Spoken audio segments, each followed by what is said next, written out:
Hello and welcome to Saturdays with Shalimar J. And I am your host, Shalimar Johnson. I thank you so much for joining us this morning. Oh my, as always, we got a treat on this morning, okay?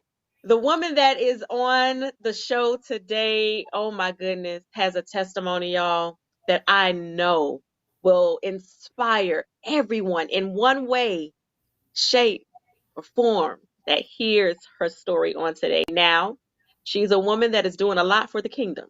So, what you're going to have to do without a shadow of a doubt is tune into YouTube. Simply search Girl Embrace It TV, and you are going to watch after the show behind the scenes. It airs at 4 p.m. Eastern Standard Time today.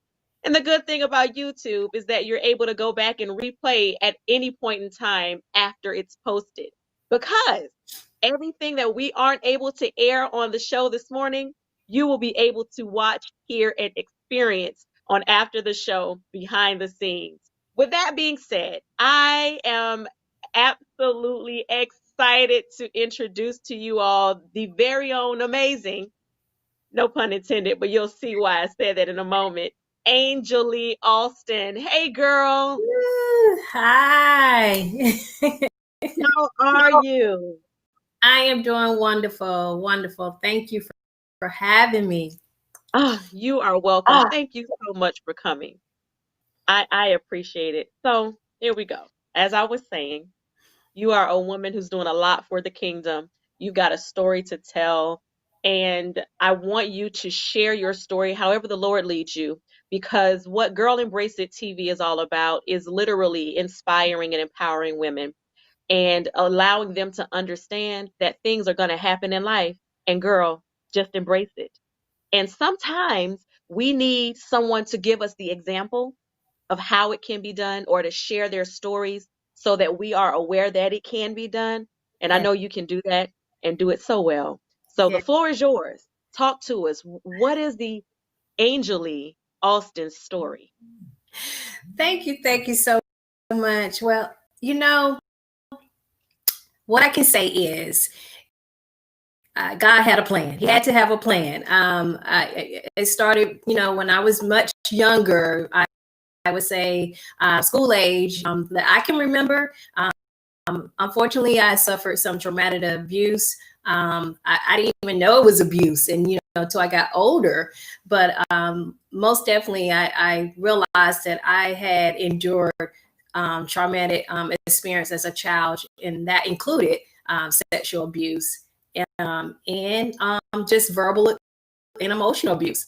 And a lot of times I heard about God, but I didn't even, believe in God, for the fact that how could God allow, such things to happen to a little girl, And so I believe that, again, the people that surrounded me, God sent to me to kind of groom me to where I am today. And unfortunately, I still just didn't believe, because I made, a lot of choices that affected me throughout, my lifetime, which was, my teenage years. I was a young mother, had a child in my senior year of school, high school. And therefore I was a mother before I even knew how I was, mature to be a mother. So therefore, again, I just continued to make wrong choices in life, accepting the wrong type of love that, that also I encountered domestic violence. And so therefore, that when you have something like that is continuing to be part of your life, you feel like you don't have a choice in life. You feel like, what can I do but to settle for what I have? And so I'm just grateful to God that He allowed me to meet on down the road. And the reason why I say on down the road, because it wasn't until like my late 40s that I, started really seeking after God and knowing who I really am, that I did not have to settle, and that I was enough, and that His purpose was to, endure certain things, unfortunately, but He allowed it to happen. But He saved my life by grace, and to, to the point that I can help another child that I can help another teenager, and I can mold that hurting woman who felt like just because certain things occurred in her life that she does not have a future. And I am here today to say, I have many, reasons to be grateful, because today I have businesses that I can, help others, and I didn't be selfish to allow my trauma to dictate my future. That's a good one. That's a quote. That's a t-shirt. That needs to be copywritten and trademarked or something. Do not allow your trauma to dictate your future. Oh, that's a sermon. My Lord. Yes. Oh Lord. I'm not saying I wanted to be mine. Woo! But I might need to write that down, but I believe that's most true. Yes. Don't allow that trauma to dictate your future.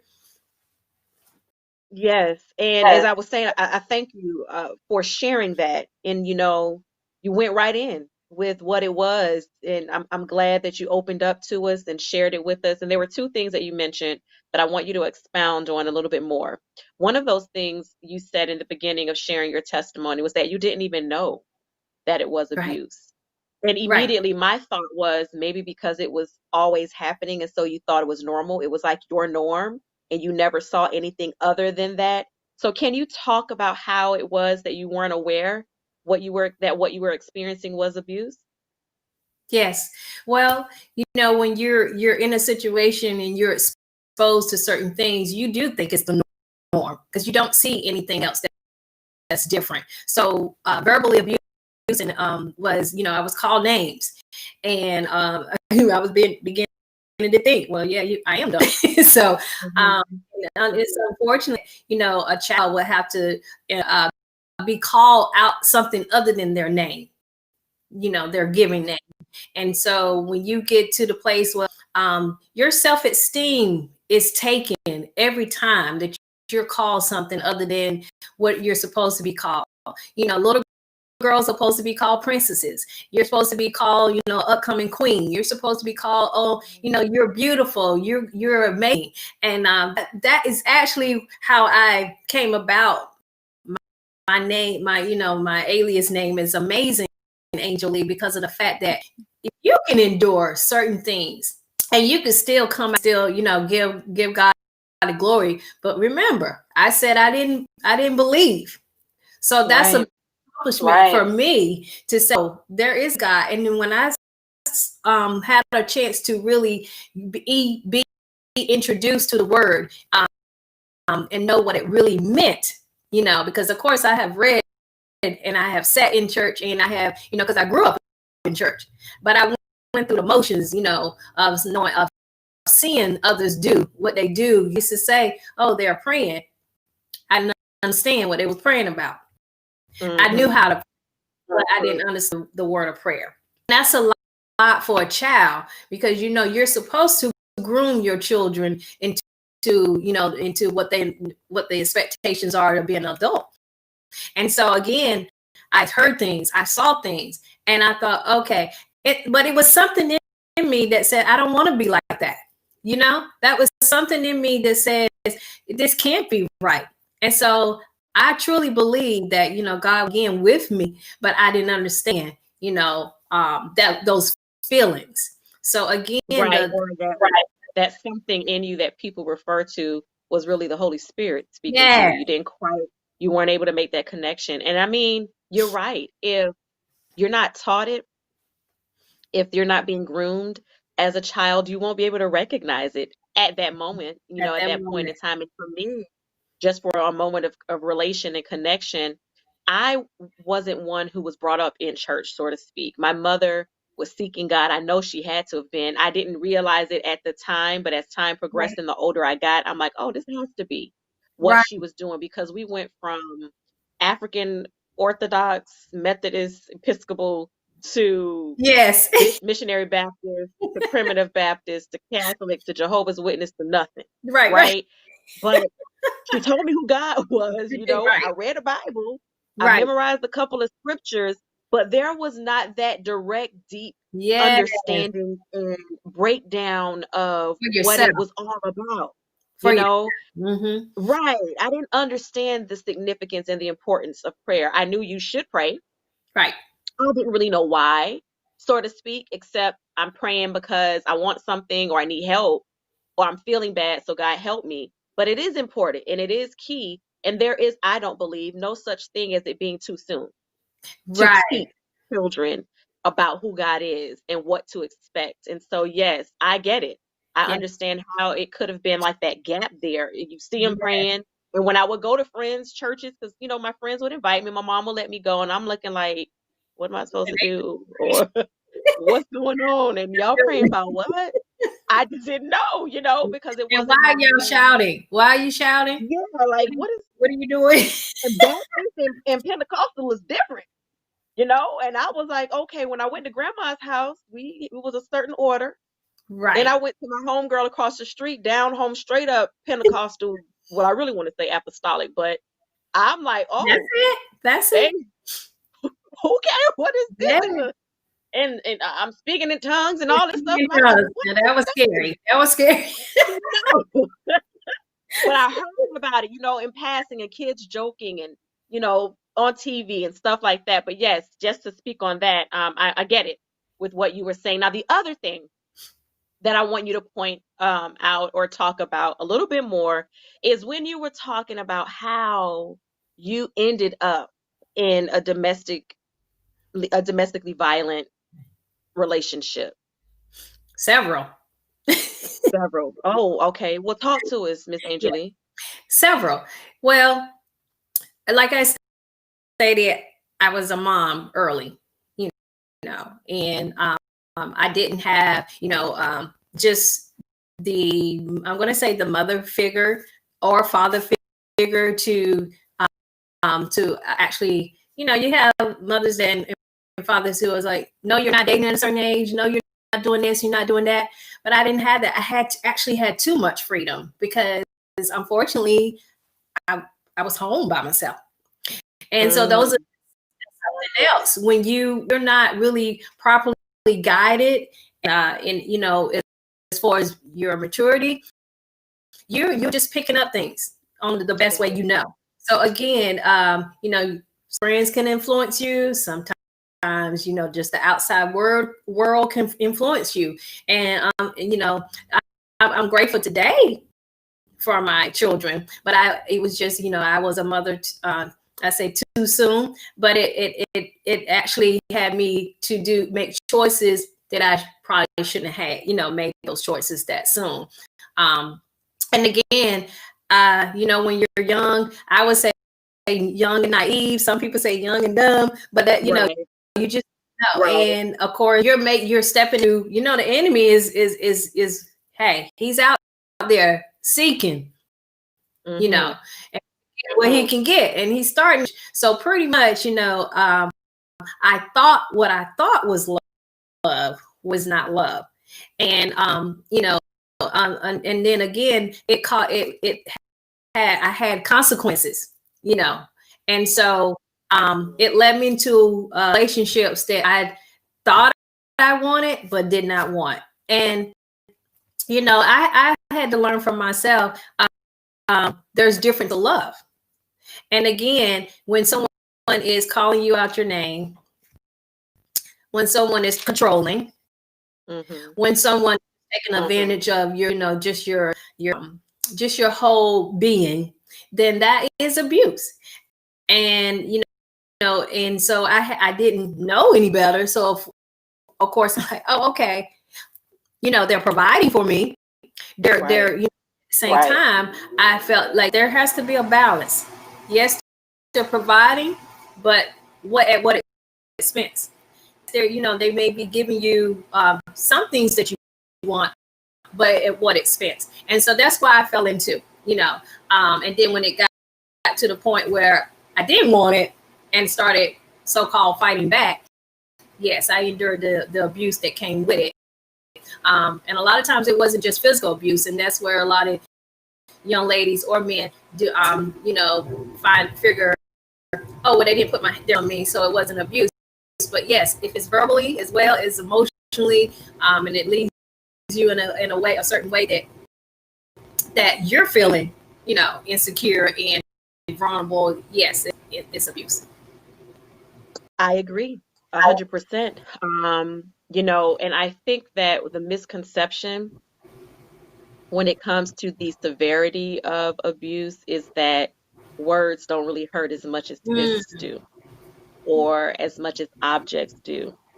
And if you just have thick skin, you can, get past it, let it just roll off your shoulders. But sometimes it is the repetition of a thing that's said that penetrates you in such a way that it causes you to feel low in your esteem. It may yeah, not be the first instance, it may not be the second, but for yes, others, it can just take that one time. And the effect of it internally is yes, just as damaging as it could be for that thing that happens externally. You may yeah, not necessarily see the scar or the indication that there was abuse because of it being verbal, literally, but it can be in your demeanor. yes, And so that is an outward expression or a showing of abuse that happens when it comes to verbal abuse that you hmm, can see.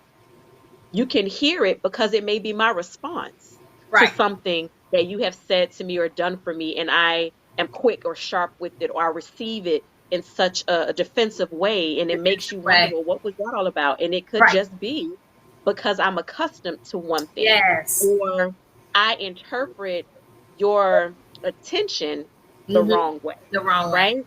hmm, And that those are triggers, those are signs, those are indicators, those are truths behind what people feel as a result of being abused. And it isn't just abuse because it's physical. yeah, Abuse happens even by the absence of certain things. I may not say yes, anything, I may not put a hand on you, but I take love away from you. yes, I abuse you by not giving you attention and time that is needed. rejection, hmm, Right.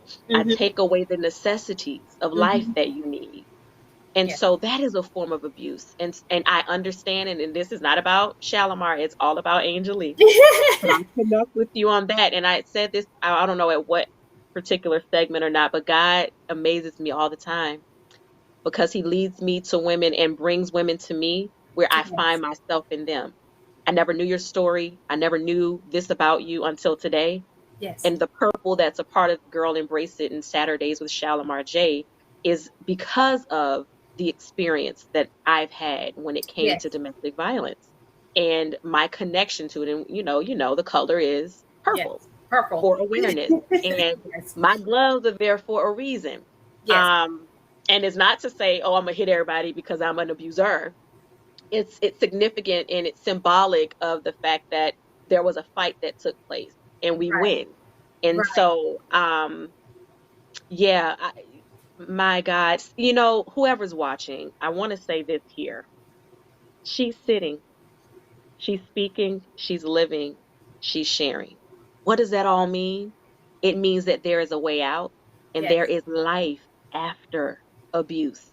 Whatever kind of abuse it is, there's life afterward. And so do not get so down in your spirit that you feel that life does not need to continue or that this is your ending point or nothing will get better than that. It can and it will, but you have to want it. And I want you to also understand that if it doesn't feel right, right, if the interaction, if the word, if the touch doesn't feel right, right, probably isn't right. And now you need to kind of dig a little bit deeper and ask yourself, why does this not feel right? hmm, Is it feeling like they just hurt me and they said something and it made my feelings kind of like, what? Am I feeling a little low in my self esteem every time this person talks to me or comes around me? You need to analyze those things, embrace it, take on what it is. It's there in front of you, and then do something about it. The something is never going to be to react with your hands or your mouth because vengeance is not right, ours, ha, it's His. yeah, And right, His that I'm speaking of is the Lord's. And I had to learn that myself hmm, because now, you might want to be like, hold up now. but we don't. This thing is not, this fight is not Right us. flesh, right? And we've got to get out of that in Oh, everything that we experience. So now, moving on to another part of who Angel Lee is, y'all. She's an author. I don't know if you can see it, but her book is back there. So I want to let you all know that she's an author and there is a way to reach her. You can reach her on Facebook. You can follow her on Facebook. I'm putting her information up for you so that you can see it. You can follow her on Facebook at Angel Lee L. Austin. And Instagram is amazing. And I know that y'all are figuring out now that she is absolutely amazing. yes. Amazing Angel Lee 70. Please make sure that you follow her. And I want you, Miss Angel Lee, to talk about your book just a little bit so that everyone can understand what that's all about. Break down the title, let us know why you chose it. And I also want to remind you all, or not remind, to tell you, because I hadn't said it yet. I want to tell you guys that she's, and I'm reading the list. She's got a lot going on and it's good stuff. And it's things that she is able to devote her time and attention to wholeheartedly. And so nothing lacks with the things that she's doing. So it's not too much, it's just enough. She has a ministry, a support ministry that I want you to talk about too very briefly. And it's dealing with women from divorce to entrepreneurship. Yeah, I'm gonna let her talk about that. There's Angels Helping Hands. She's got No Limit Self-Publishing. I mean, there's the list goes on for what this woman is doing. And she's taken everything that she's experienced and pushing and pressing, embracing. So go on ahead, Miss Angelie. Talk to us about everything, Angelie. Book, Okay. publishing company, companies, what you're doing. Talk to us. Well, I'm going to start with it all started with me making my children proud. They are my why. And I have three amazing men who are, I just, they, unfortunately, they endured and saw and heard as well, throughout my relationships. And I just wanted to show them that mommy, because I have one that always called me mommy, but that she's a fighter and that she's determined to turn her life around in spite of what I went through. And so that was my why. And, the fact that God just already had instilled in me skills that, that because of my low self-esteem, that I didn't know I had. And so, but because, I had a determination and I was always doing things and, like, okay, I can do this and I have this talent. I was teaching cosmetology. And so that all right there was, developed my creativity because I just always had always wanted to help people. I'm gonna say that. And so, because of, what I also, just went through, I just wanted to, I didn't even know I was doing it. I was writing the whole time. I used to take those pocket calendars. I know everybody know about those little pocketers, that you can write in and put in your purse when you can pull it out. But I used to journal and I didn't even know I was writing, setting myself up to have a book. And so I used to take that out and write when I had a bad day, and I would just write down my feelings, my emotions. And that, that led to me writing a whole book of calendars. And then I started getting journals and everything. So it just, happened that I got into social media. I started following certain ladies with mentors, about what they were doing. And I said, you know what? I want to write about what I have. That's healing. Mm-hmm. And I did not know it the whole time. So I got into in those journals, which led to my book, and purposely chosen. I actually had different titles, but purposely chosen came about with just, reading scripture. And I read about, you are chosen one. And because I always said, I had a hard time believing, and I had to really get into the word and say, why? That was my biggest thing. Why did this happen to me? And it came to me just as clear.